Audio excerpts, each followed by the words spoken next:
तर शेतकरी मित्रांनो नमस्कार. मी निलेश मांजरे, ग्रीन लाईफ कृषी कोल्हापूर अंतर्गत आपलं हार्दिक स्वागत करतो. आज आपण आलेलो आहोत कंधार.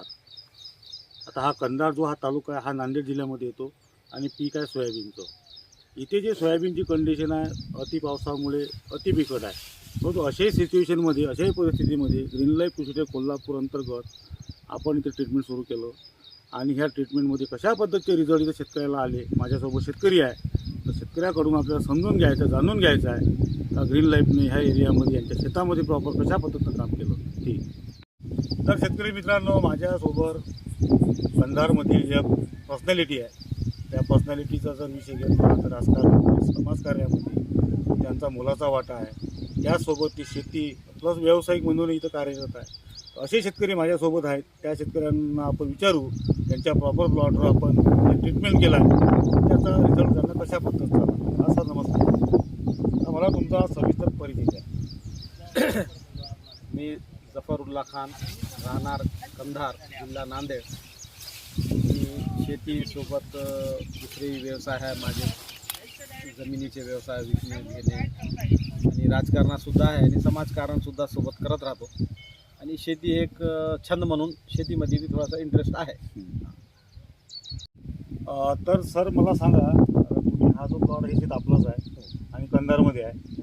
आता आपण यावर ग्रीन लाईफचं प्रॉपर सुरुवातीपासून ट्रीटमेंट केलं आहे. तर ग्रीन लाईफची तुम्हाला जे काही ग्रीन लाईफबद्दल जो विश्वास पाहिजे माणसाला तर आणि ग्रीन लाईफबद्दल जी माहिती पाहिजे ती तुम्हाला कोण दिली? तिरुपती पाटील धोंडगे म्हणून बाचुटीचे आहेत, भोसकर साहेब, शिवा भोसकर म्हणून आमचे मित्र आहेत. त्यांनी मला सांगितले की हे प्रक्रिया करा आणि उत्पन्न चांगला होईल. तरी मी प्रत्यक्ष बघितलो. 4 वर्षाखाली मी सोयाबीन लावला होता, परंतु ह्याच्यापेक्षा एक चाराने सुद्धा किंवा 25-50% सुद्धा आला नव्हता.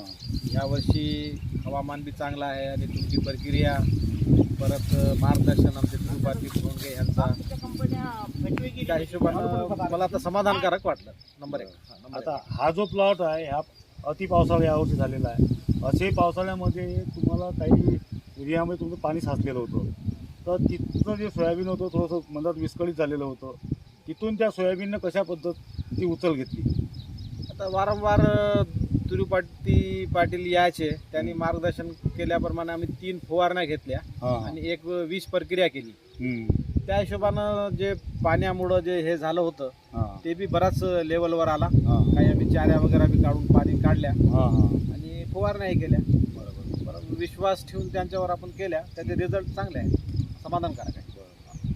आणखीन एक प्रश्न असा, आपण ह्या प्लॉटमध्ये जे काही पूर्ण ट्रीटमेंट केलं, ज्या पद्धतीनं तुम्हाला त्यांनी विश्वास दिला किंवा आमचे ग्रीन लाईफचे जे काही मेन लोक आहेत ते इथं आले, तुम्हाला माहिती दिली असेलच, त्या पद्धतीचा रिझल्ट तुम्हाला इथं म्हणजे रिझल्ट कशा पद्धतीचा आलेला आहे थोडंसं ॲज अ कंडिशनल म्हणून किती शेंगा आहे आणि काय थोडंसं ॲव्हरेजबद्दल वाटते ते थोडं सविस्तर सांगा. नाही, शेंगा तर भरपूर आहे आणि या आजूबाजूच्या एरियामध्ये नंबर 1 मला दिसतंय, कारण मी सकाळी येऊन चक्कर मारतो. दुसरे शेतामधले बी शेंगा वगैरे बघत राहतो कसा आहे आपला, कसा आहे. नंबर 1 कंडिशन आहे. त्याने जे म्हणल्याप्रमाणे तंतोतंत बरोबर 100% खरं वाटायला आतापर्यंत 100%. आता इथे कुठे तुम्ही केमिकलचा वापर वगैरे केला का? रासायनिक खत असेल, बुरशीनाशके असेल, कारण का कसं ते शेतकऱ्यांना म्हटलं म्हणजे रासायनिक खत, बुरशीनाशके आणि कीटकनाशकं यांच्यावर त्यांचा भरपूर असतो. पण आपण ह्या प्रॉपर प्लॉटमध्ये कोणतं बुरशीनाशके असेल, केमिकलचे, रासायनिक खत असेल, ते आपण उपयोग केला का? नाही, सुरुवातीला पेरण्याच्या अगोदर ते शेणखत टाकला होता.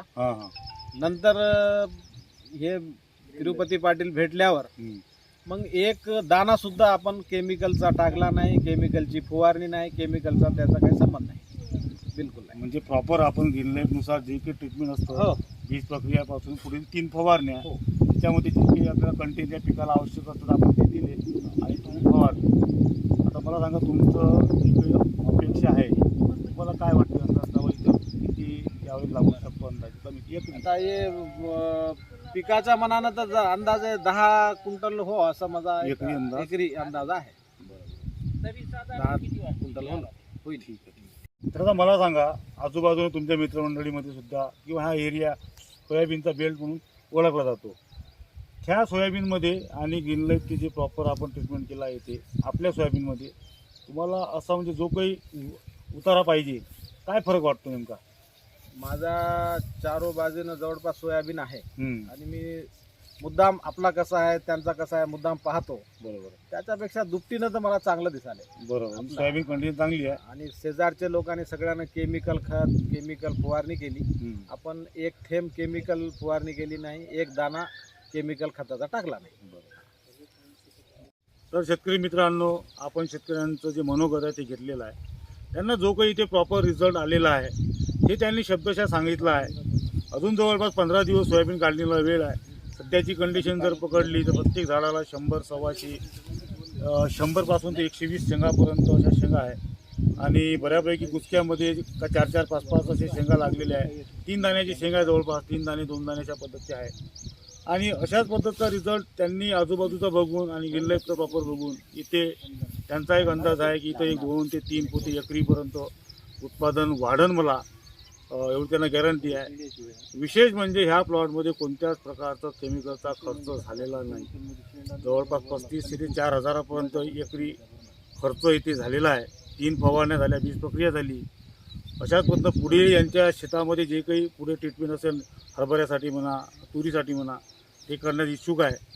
तर असेच काही आता ह्या एरियामध्ये आम्ही नवीन आलेलो आहोत. जवळपास 1 वर्षापासून काम सुरू आहे.